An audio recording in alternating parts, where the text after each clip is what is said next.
মানুষের পেট ভরলে দোয়া পাওয়া যায়, কিন্তু মানুষের ভালো দেখলে যার বুক জ্বলে তার কপালে কি জোটে? চন্দননগর বাজারের মোড়ে গদাধরের চপের দোকান। বিকেলে ওখান দিয়ে গেলে গন্ধে আপনার নাড়ি চনমন করে উঠবে। কিন্তু সেই গন্ধই কারণ নাকে বিষের মতো লাগে। সে হলো হরিরাম, যার নিজের দোকানে মাছি তাড়াতে হয়। হিংসেয় অন্ধ হয়ে হরিরাম এমন এক কাণ্ড ঘটালো যা খোদ যমরাজ ভাবতে পারেনি। নিজের গর্তে নিজেই কি পড়বে হরিরাম, নাকি গদাধরের সততার জয় হবে? শুনুন, হিংসুটে হরিরাম আর গদাধরের কড়াই। ও গোদাই দাদু, আপনার এই চপে কি ময়সানো গো! খেলে যেন মনটা ফুরফুরে হয়ে যায়।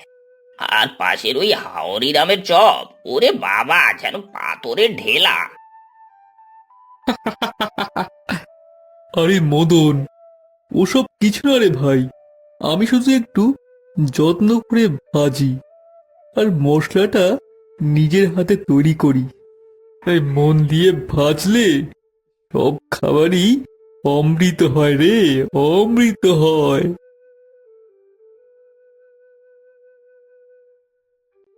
এই দাদু দাদু, এই আমাকে একটা গরম আলুর চপ দাও না। মা আজ রান্না করেনি, খুব খিদে পেয়েছে। এই নে ভাই নে, তোর জন্য বড় দুঃখে একটা সরিয়ে রেখেছি। গরম তো, সাবধানে খাস, পয়সা লাগবে না। তুই আমার নাতির মতো। এই দাঁড়া বুড়ো, এই খুব তো দরদ দেখাচ্ছিস। আমার খদ্দের সব তুই কেড়ে নিলি, আর এখন আমার ছেলেকেও বশ করছিস। তোর দোকানে যদি আজ আগুন না লাগিয়েছি তো আমার নাম হরিনাম নয়।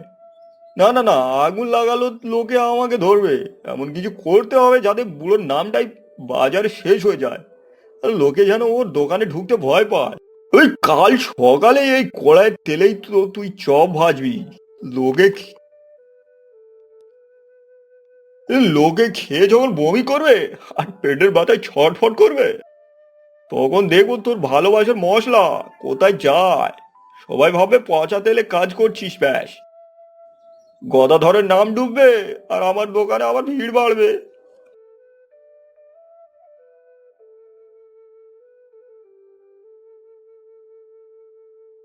এ মা, এই আমি আজ গদাধর দাদুর চপ খাবো। কাল দাদু বলেছিল আজ স্পেশাল ডালপুরি করবে। দাও না 2 টাকা।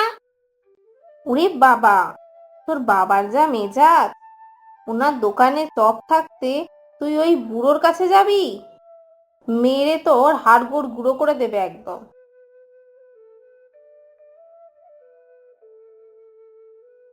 ওই যেতে দাও ওকে, আজই তো শেষ খাওয়া। আজ গদাধরের দোকানে চপ খেলে বুঝবে কত ধানে কত চাল। যা পল্টু, আজ পান ভরে খেয়ে আয়। আজ আর তোকে বকবো না।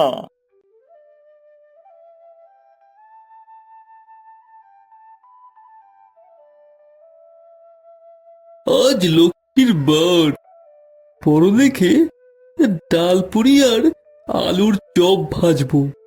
পল্টু সোনা কাল খুব বায়না করছিল, ওর জন্য আলাদা করে 4টে ভাজতে হবে।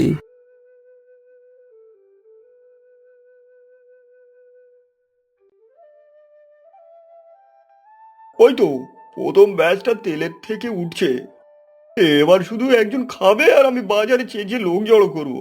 গদাধর বুড়ো, আজ তোর ভাতের থালায় আমি ছাই ঢালবোই ঢালবো। এ দাদু, এই এই নাও আমার জমানো টাকা।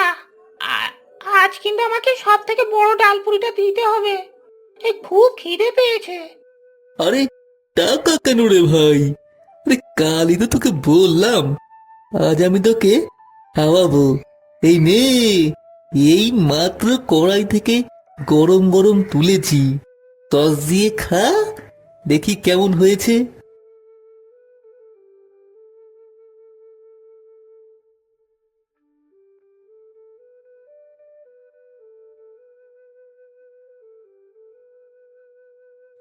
ও নাও পল্টু, খাস না, ওটা খাস না, ফেলে দে বলছি। ওরে কেউ ধরো ধরো রে। আরে কি হয়েছে হরিরাম? খ্যাপার মতো চেঁচাচ্ছ কেন? বাচ্চাটা খাচ্ছে, খেতে দাও না। তুই মরতে চাই নাকি? এই বিষ, ওতে বিষ আছে, ওরা খাস না বাবা। কি বললে হরিরাম? গদাধরের খাবারে বিষ? তুমি জানলে কি করে? গদাধর তো কেবল তেলটা গরম করেই প্রথম জবটাই ওই বাচ্চাটাকে দিয়েছে। তুমি কি তবে জানো ওই তেলেই আগে থেকে কিছু মেশানো রয়েছে?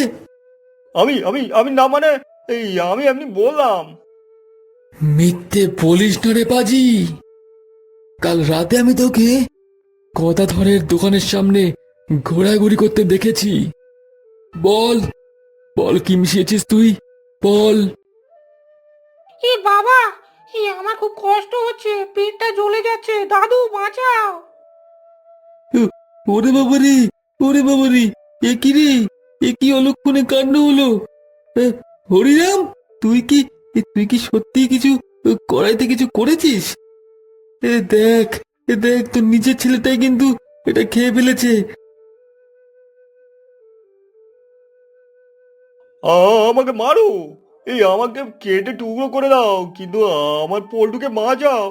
ওরে ভগবান, আমি তো গদায়ের চকের গুঁড়ো মিশিয়েছিলাম, ভেবেছিলাম পেট খারাপ হবে।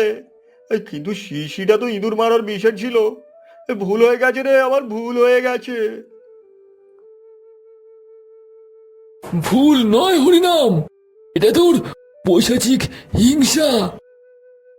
যে গদাধর তোর ছেলেকে নাতনি বলে জানতো, তার খাবারে তুই তুই বিষ মিশিয়েছিস। আজ আজ তোর বিচার ঈশ্বর নিজেই করেছেন। এই থামো সবাই, থামো সবাই, থামো।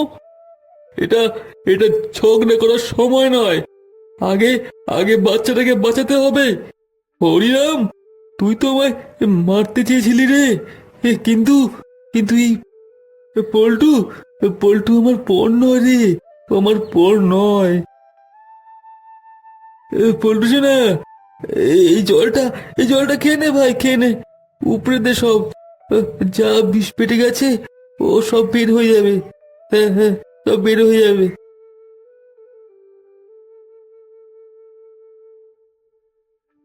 দাদু, আপনি একে বাঁচাচ্ছেন?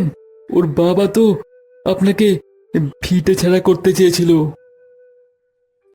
এ দোষটা বাবার, ছেলের নয় রে মদন। আর হিংসে দিয়ে যদি হিংসেকে মারি, তবে আমার আর হরিনামের মধ্যে কি তফাৎ থাকলো রে? আমি তো আমি তো মানুষ, কসাই তো নই। গদাই কাকা, আমাকে পুলিশে দাও, আমাকে ফাঁসি দাও। আমি মানুষ নই, আমি জানোয়ার। তোমার ওই কড়াইতে আমি বিষ মিশিয়েছিলাম, যাতে তোমার বদনাম হয়। আমি তো জানতাম না ভগবান আমাকে এভাবেই সাজা দেবেন। আমাকে ক্ষমা করো না, আমাকে মেরে ফেলো। হোট হরিনাম, হোট হোট। সাজা তুই পেয়ে গেছিস। নিজের ছেলের এই অবস্থা দেখে তোর মনের মধ্যে যা হয়েছে, তার চেয়ে বড় সাজা আর নেই। আজ থেকে আর হিংসে করিস না ভাই, তবেই ভগবান তোর দিকে তাকাবেন।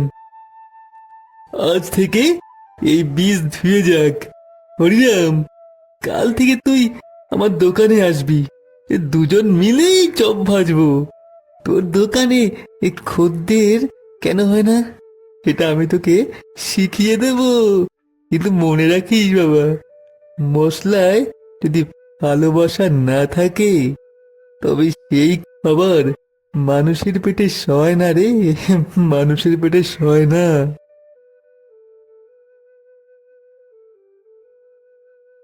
কাকা, আপনি একটু জিরিয়ে নিন না, আজ তো রথ মেলা, অনেক চাপ যাবে। আমি আর মদন সামলে নেব।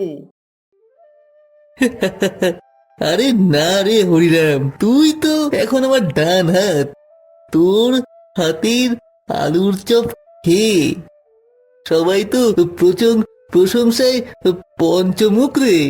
খদ্দেররা তো যেন সারাদিন গুণগান করে। ওসব আপনার আশীর্বাদ কাকা। সেদিন যদি আপনি পল্টুকে না বাঁচাতেন, আর আমাকে ক্ষমা না করতেন, তবে আজ আমি হয়তো জেলের ঘানি টানতাম। মানুষ হওয়া যে এত শান্তির, তা আপনার কাছেই শিখলাম। এই দাদু, এই দাদু দেখো, এই মেলায় কত লোক এসেছে।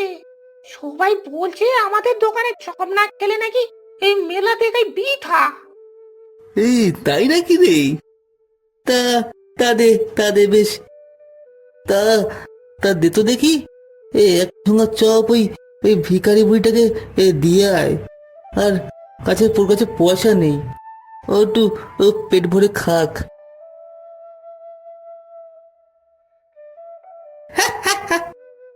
কি রে হরিরাম, তুই তো এখন দেখি বুড়োর চাকর হয়ে গেলি। সবাই তো এখন বুড়োর পকেটেই যাচ্ছে। তুই কি পাচ্ছিস? চল চল, তোকে টাকা দেবো। তুই আবার আমাদের দোকান কর, বুড়োটাকে জব্দ করবি না। শশীলাল বাবু, এই আপনি ভুল জায়গায় এসেছেন। আমি আগে বিষ মিশিয়েছিলাম কড়াইয়ে, কিন্তু গদাই কাকা আমার মনের অমৃত মিশিয়ে দিয়েছেন। এই আমি এখন চাকর নই, আমি ওনার ছেলের মতো। আর বাবার উপর হিংসা করা মানে নিজের আত্মাকে পুড়িয়ে মারা। এই আপনি এখান থেকে চলে যান, নইলে মেলা কমিটি ডেকে আপনার বিচার করাবো। শোনো গ্রামবাসী, শোনো, আজ থেকে আমাদের এই বাজার হবে শান্তির বাজার। গদাধর আমাদের শিখিয়েছেন দয়া, আর হরিরাম আমাদের শিখিয়েছেন অনুতাপ।